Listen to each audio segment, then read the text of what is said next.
जनाब एजाज साहब आप बात करना चाह रहे हैं, प्लीज़ वन बाय वन ज़रा ब्रीफ रखिएगा, 2 मिनट्स।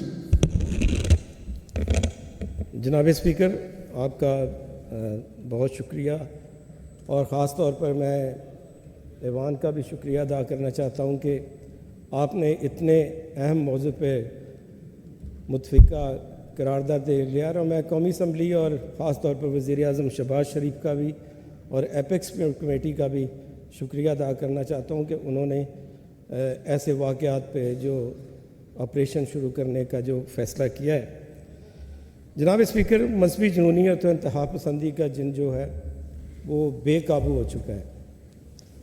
और आप देखें कि जिस तरह अभी सवात में जो मदीन में वाक़या हुआ है, उसके साथ फिर सरगोदा का वाक़या देख लें कि वहाँ नज़ीर मजीद को जिस तरह जो है मॉब ने गलियों में घसीट कर मारा। और इसके साथ ही मंडी बहावलदीन में 2 अहमदियों का कत्ल कर दिया गया। और फिर उससे पहले जड़ांवाला में एक ही दिन 27 चर्चेज़ को जला दिया गया। तो जनाब स्पीकर, मैं समझता हूँ कि ये हम इंतहा पर पहुँच गए हैं। और इस पर ऐसा नहीं है कि ये कोई सिर्फ़ अक़लीतों का नुकसान हो रहा है, ये एक इस मुल्क की सलामती और इस मुल्क की इकानमी पे बहुत बड़ा असर पड़ रहा है। और बदकिस्मती ये है कि आज मुल्क में अक़लीतें जो है वो अपने आप को गैर महफूज तस्वर कर रही हैं। सवाल ये है कि इंतहा पसंदी जो सिर्फ़ इस मॉब की हद तक नहीं है, इंतहा पसंदी जुडिशरी में भी है।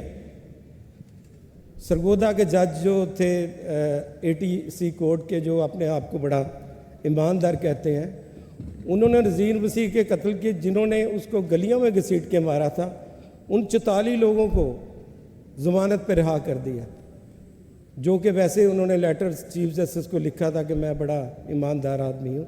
तो इंतहा पसंद जज भी जो जुडिशरी में भी लोग बैठे हुए हैं जो इस तरह के लोगों को सज़ा नहीं देते। और यही एक बड़ा मसला है कि अब तक किसी को सज़ा नहीं दी गई, जिसकी बुनियाद पर जो है ये सिलसिला इसी तरह चल रहा है।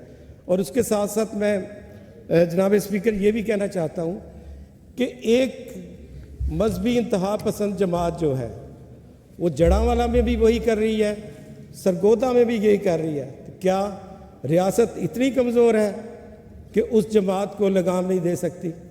जो बिरबला वहाँ पे प्रेस कॉन्फ्रेंस कर रहे हैं और फिर दे रहे हैं, कह रहे हैं कि हमने किसी को नहीं छोड़ना। तो जनाब, मैं इस ऐवान से गुजारिश करूँगा कि ऐवान में जो मिनॉरिटीज़ की प्रोटेक्शन का बिल लाया जाए, सिर्फ मजम्मत करने से या इन रेजोल्यूशन लाने से ये मसला हल नहीं होगा। जब तक यहाँ पे मिनॉरिटी प्रोटेक्शन का बिल नहीं लाया जाएगा, मैं नहीं समझता कि इस तरह के वाक़यात को रोका जा सकता है। जी सर, वेरी मच, आपने बड़ी मौसर बात की है। ये आपने दुरुस्त कहा है कि अगर वो जज साहिबान जो फ़ैसले कर रहे हैं उनके फ़ैसलों में ऐसा अंसर झलके तो मुनासिब नहीं है।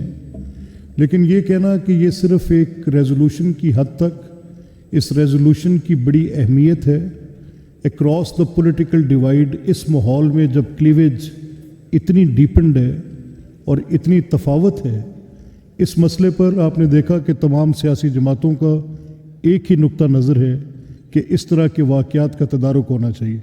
बहुत शुक्रिया सर, आप प्लीज़।